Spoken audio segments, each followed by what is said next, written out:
Today we're sketching three-dimensional shapes.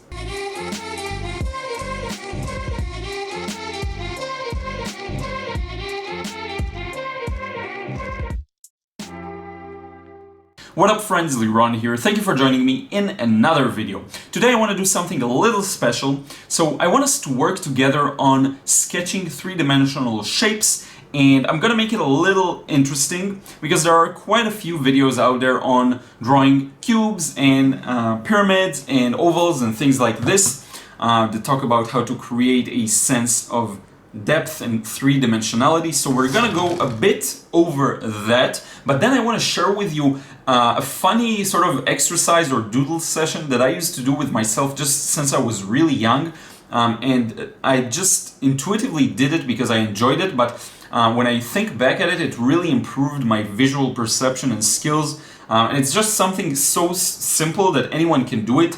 It's a simple exercise that anyone can do, and just really improve the way you perceive objects and your ability to rotate them in mind, okay? Now, I'm gonna do quite a bit in this video, so if you want me to focus on a specific topic in the future, let me know in a comment below. I know I'm kind of all over the place, but then I think it wraps up really nicely, and then we can, I think, zoom in on a specific topic if you want to.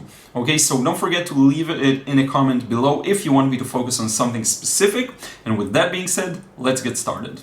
Okay, so let's get started, and the goal here is to really just have fun and sort of practice our ability to understand three-dimensional shapes and draw them, okay? I'll be using the new Faber-Castell pen. I do need to, and some of you mentioned in the comments, I do still need to demonstrate a sort of a water resistance or waterproof test with watercolor, just so that we can better know if this can really endure watercolor, but that's for another video. You can use a pen or anything, pencil or anything else you want. I'll be working with a pen. Okay, so basically the simplest three-dimensional shape that you can create is just sort of a ball. Okay, so in this case we have this sort of a ball, and it's just a circle. Now, without any shadows or anything, it's not even a ball. So I'm just gonna add a small shadow here to the side. Okay, but this is not really that interesting. You know, you can play around with it and create sort of an egg-like shapes, sort of ellipses or ovals, which is nice, but that's not really too interesting. So what I want to work on is just the next kind of best thing. And the easiest shape to work on is a cube. Now, the cube is very simple. I actually did a few videos on that, but the cube is very simple to draw.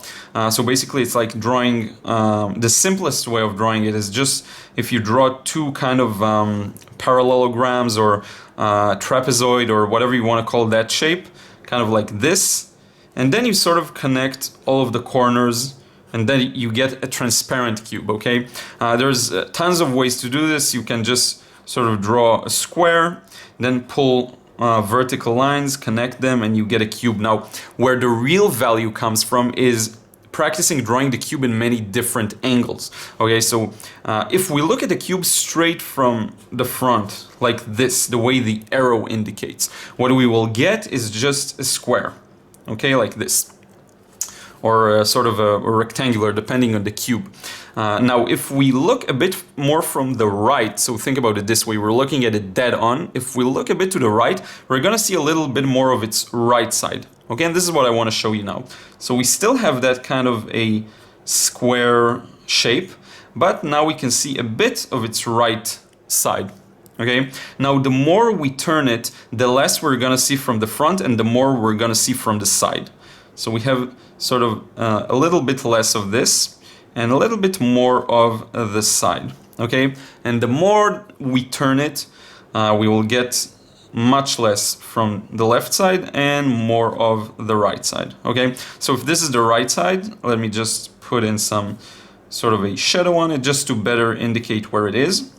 Okay, and you can see it's sort of, the more we look from the right, the more we see this side. Now, let's take into consideration also looking from above. So if we'll take this cube and we'll just look at it from above, we're gonna see a bit more of the top plane. Okay, so this is what I want to do now. So I'm just gonna do it a little larger. Just this is sort of an intro. Now we're gonna make it a little larger. So basically, to get a better view of the top, this line is gonna have to be squeezed and not be completely horizontal, but rather a bit diagonal, okay? Then this line, same thing, it's gonna be a bit of an angle, like this. And now we get to see, using parallel lines to this one and parallel lines to this one, we get to see a bit of the top, okay? And we can also see that left side and the right side, okay? And this is the right side from earlier on that I kept sort of darkening this side. And the more we change our angle, the more we're gonna see of that top plane, okay? So if we look more from above, this line is gonna be even more diagonal, and this line also as well is gonna be a little more diagonal.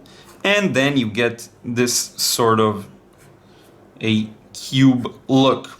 And I think a really good exercise will be just to try out as many variations as possible, maybe even putting it in perspective. So if you have 1-point perspective, meaning we get closer to the cube enough so that the distance of us from this area will be significantly different from this area. What happens in this example, and I will make a more detailed video about that because that's a bit of a more complex object. So if we look at a cube, let's say like in this angle, from far away it looks just like we did here. You have sort of a square and then the side plane. But the closer we get to it, the more significant the difference in distance is between us and the front plane and the back side. So what will happen is that you'll sort of get a side that's moving towards a vanishing point, just like in the principles of perspective. Okay, so you'll get this sort of a change in the way these lines work. And this is when I draw buildings, it's all based on that. The more extreme it will get, the more you will see this. So let's just create another one for fun. And here we'll really put perspective into consideration. And you can see here sort of these lines move all towards this imaginary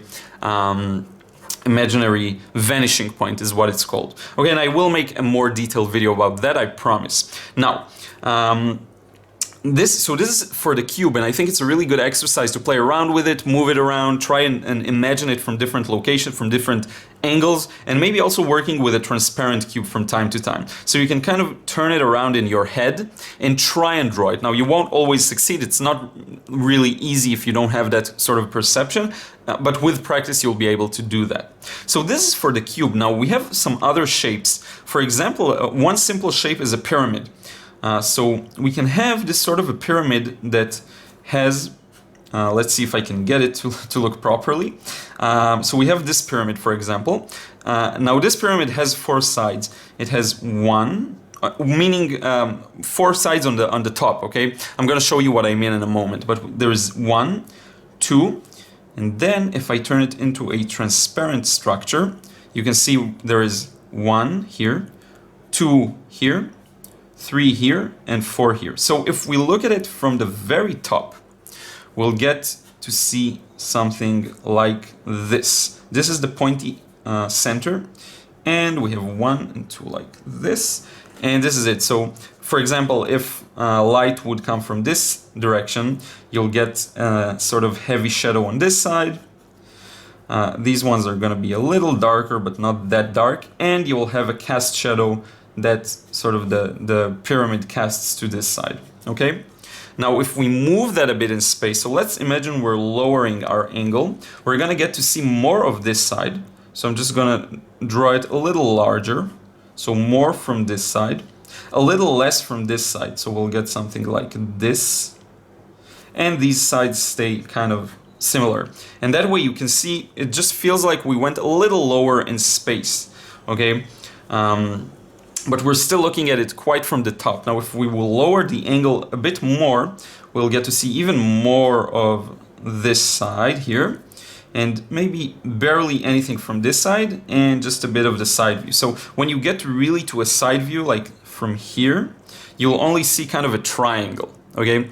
Now, in addition to this pyramid, there's another type of pyramid with 3 sides. So this one is not really, I'm not sure if there is any structure that's actually built that way. on Earth, so let me know in a comment below if you know of one. But anyway, it's this kind of a thing, okay? Now the main difference, this is top view. The main difference with this one is that the sides have a different, there's just less sides, 1, 2, 3, as opposed to 1, 2, 3, 4. And so the angle between, in the base of the pyramid will be different. So the base here is, maybe this is a better way to explain it. The base is a triangle, okay? And then from the very center, if we sort of raise a line like this, that's perpendicular to the surface, and we connect it to the sides, to all of the sides, we're gonna get a pyramid. Okay, with this being the front wall, the wall that we're facing. Same thing with the square. So we can draw a sort of a, like this kind of a shape. And if we find the center, and the center can be found very easily, by the way, by just connecting these two, okay? Like this, we're gonna point, just put a dot in there, raise it up, okay? Using an imaginary line, and then connect it to all sides of the cube. And you can see my lines are wobbly, that's perfectly fine. So the main difference is in the angles here. Here we have a 90-degree angle, and here we have a smaller angle. Okay, that's the main difference. So hopefully all of this makes sense. Now I'm gonna rearrange the paper a bit, and I want to show you my sort of my take on this exercise and how you can apply it, because maybe some of you can already do all of that, okay? Okay, so the thing I'm gonna demonstrate to you now, funny enough, I started doing as a kid, okay? I loved doodling these kinds of shapes when I was younger. Now, what I used to do is create imaginary three-dimensional shapes. And what do I mean by that? I would just make a very weird sort of scribbly shape, and then I'll imagine I'm giving it three-dimensionality. So what I would do is just drop some lines like this and kind of connect them using a line that adheres to the previous line I put, okay? And that way you get a very random three-dimensional shape.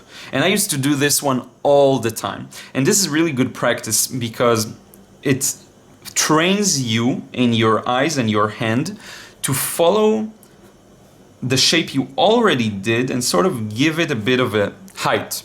Now, why is this great?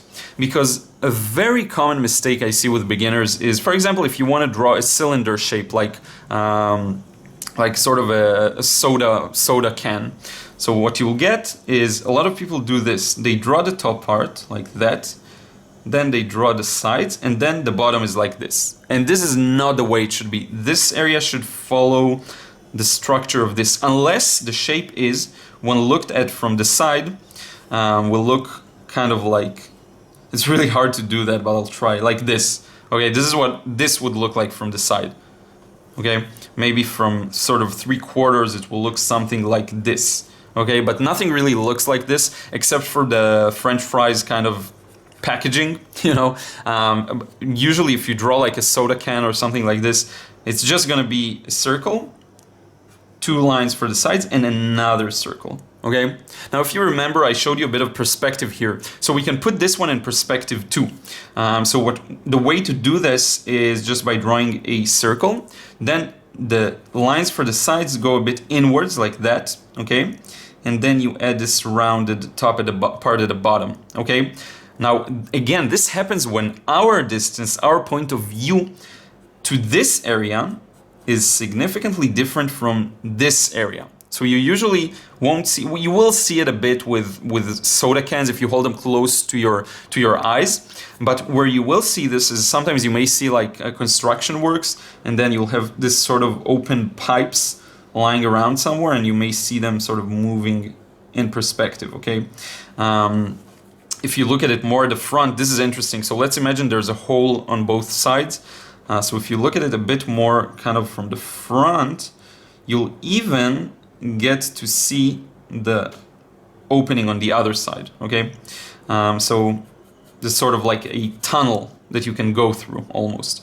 Now, I just want to add one more touch to this sort of exercise. You can add shading to that, okay? So you can do sort of your scribbly kind of shape and just try getting it to be three-dimensional, and then you can just add a random light source. So for example, light comes from here, and you can kind of just draw this shadow, cast shadow, or maybe shadow on the object itself, and you can kind of imagine what areas are going to be in the shadow, what areas are going to be more well lit.